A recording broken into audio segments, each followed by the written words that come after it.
Hello दोस्तों, स्वागत है आपका हमारे YouTube चैनल पर। दोस्तों, जब भी हम घर बनवाते हैं तो हमसे ढेर सारी मिस्टेक उसमें हो जाती हैं। आज के इस वीडियो में भी हम आपको कुछ मिस्टेक्स ही दिखाने वाले हैं। आज के इस वीडियो में हम आपको दिखाएंगे मिस्त्री का चमत्कार, यानी कि किस तरीके से मिस्त्री या ठेकेदार आपको ठगते हैं और किस तरीके से आपके कंस्ट्रक्शन के साथ खिलवाड़ करते हैं, आपके घर के साथ, घर के स्ट्रेंथ के साथ खिलवाड़ करते हैं। दोस्तों, जैसा कि आप इस वीडियो में देख रहे हैं कि ये एक पुराना घर है और इसमें जगह जगह पर कॉलम दिया जा रहा है, यानी कि इस लोड बेयरिंग स्ट्रक्चर को अब फ्रेमिंग स्ट्रक्चर बनाने की तैयारी की जा रही है। ब्रिक वर्क पहले से कर दिया गया था, प्लिंथ बीम की ढलाई हो गई थी, लेकिन ये हुआ कि अब इसको जो है हम कॉलम दे करके बनाएंगे, क्योंकि आउटर वॉल जो भी थे वो सारे 4 इंचेस ही दिए गए थे। अब मिस्टेक क्या हो रही है, देखिए, पुराने घर में कॉलम देखना यानी कि लोड बेयरिंग स्ट्रक्चर को फ्रेमिंग स्ट्रक्चर में बदलना ये सेफ है, लेकिन ये सेफ तब है जब ये काम करने का तरीका इसका सही होना चाहिए। ऐसा नहीं कि कुछ भी तरीके से आप कर देंगे और काम आपका सही होगा, तब आप सिर्फ पैसे की बर्बादी ही करेंगे, आपका काम सही नहीं होगा। देखिए, सही तरीका आज के इस वीडियो में हम आपको बताएंगे कि अगर आप भी, आपका घर पुराना है, उसमें आप लोड बेयरिंग घर पहले का बनवाए हुए हैं, अब आप उसको फ्रेमिंग करवा रहे हैं, फ्रेमिंग स्ट्रक्चर में बदलवा रहे हैं, तो किन बातों का ध्यान देना है और सही तरीका क्या है। तो दोस्तों, वीडियो के एंड तक ज़रूर बने रहिएगा। हम आपको वीडियो में बताएंगे कि किस तरीके से मिस्त्री की कलाकारी से आपका घर गिर भी सकता है और आपका जान और माल दोनों का नुकसान हो सकता है। तो दोस्तों, सबसे पहले हम देखेंगे कि ये मिस्टेक क्या करी जा रही है। पहला तो आप ये देख सकते हैं, कॉलम की साइज़ मैं आपको दिखा रहा हूँ। ये कॉलम की साइज़ 4 फीट बाई 9 फीट के अराउंड बनेगी, क्योंकि इसमें जो है इस रिंग 3 बाई 7 का यूज़ किया गया है। दोनों तरफ आपको 15-15 या 10-10 mm का, 20-20 mm का आपको कवरिंग दिख रहा है। यानी कि अगर मैं आपको एक मोटा आंकड़ा बताऊं तो ये कॉलम की जो साइज है वो साइज 5 फीट की चौड़ाई में बन करके रेडी होगी।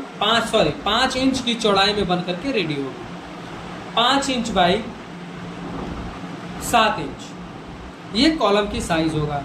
जबकि मैं आपको बता दूं कि हमारा IS कोड कहता है कि किसी भी कॉलम की साइज 9 इंच बाई 9 इंच से कम नहीं होनी चाहिए।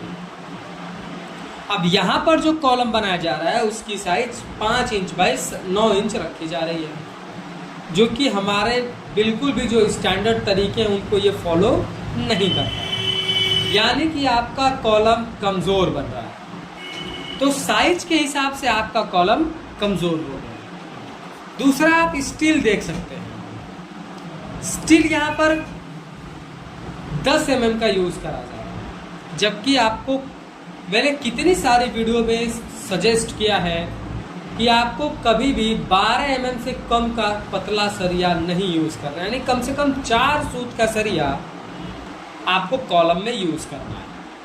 लेकिन यहाँ पर तो 10 mm का सरिया यूज़ किया जा रहा है, जो कि एक बहुत ही बड़ा मिस्टेक है। आपके कॉलम में जो हमारा टेंसाइल फोर्स होता है उसमें कमी आएगी। तो आपको जो है सरिया कभी भी 12 mm से पतला नहीं देना है। अब 2 स्टील के बीच में आप गैप देख लीजिए। हमेशा कहा जाता है कि कॉलम में कम से कम जो है 2 इंच का तो गैप होना ही चाहिए, क्योंकि हम जो उसमें एग्रीगेट यूज़ कर रहे हैं वो हमारे सरियों के बीच में अच्छी तरीके से आकर के बैठ जाए, तो उन सरियों को जाने की जगह चाहिए। अब यहाँ पर इस तरीके से स्टील बांधा जा रहा है कि जो कि बहुत ही गलत तरीके से। अब आप स्टीरअप देख लीजिए। एक तो स्टीरअप इतनी दूर दूर बांध दिया गया। मैं आपको हमेशा कहता हूँ कि 6 से 7 इंच, उससे ज़्यादा बड़ा आप ना रखें, लेकिन यहाँ पर तो 8 इंच 9 इंच कोई स्टैंडर्ड फॉलो नहीं किया गया है। कहीं पर 8 इंच, कहीं पर 9 इंच, यानी कि मिस्त्री या फिर ठेकेदार को जो समझ में आया वो उस तरीके से उसने कर दिया। तो ये एक बहुत बड़ा मिस्टेक है, इससे आपका घर गिर सकता है, क्योंकि आपका कॉलम ही कमज़ोर है। अब देखिए, आपको जो रिंग यूज करना है वो मिनिमम 7 इंच बाई 7 इंच का होना चाहिए किसी भी कॉलम में, चाहे वो सर्कुलर हो, चाहे रेक्टेंगल हो या शिप जैसा भी हो। 7 इंच बाई 7 इंच से पतला नहीं होना चाहिए। पर यहाँ पर 3 इंच बाई 7 इंच का यूज करा गया है, जो कि एकदम गलत तरीका है। इस तरीके से कंस्ट्रक्शन आपको नहीं करना है। उसके बाद हमेशा आपसे कहा जाता है कि आप जो कॉलम की ढलाई करें तो उसमें प्रयास करें कम से कम जो है उसमें नंबर ऑफ जॉइंट्स हो, क्योंकि जो नंबर ऑफ जॉइंट्स होते हैं वो हमारा एक कॉलम में एक वीक पॉइंट की तरह होता है। उसके मैंने बहुत सारे आपको डिसएडवांटेजेस बताए हैं, आप उस वीडियो का लिंक डिस्क्रिप्शन में दे रहा हूँ, आप उस वीडियो को देख सकते हैं।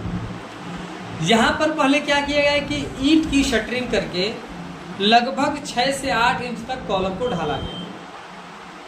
अभी मैं एंड में आपको बताऊंगा कि कॉलम को क्यों ढाल दिया गया है, लेकिन पहले आप ये देखिए कि 6 से 8 इंच तक कॉलम को ढाल दिया गया है ईंट की शटरिंग करके। ईंट की शटरिंग करने के बहुत सारे नुकसान होते हैं। पहला नुकसान ये है कि आपका शेप बहुत गड़बड़ाएगा, आप देख सकते हैं।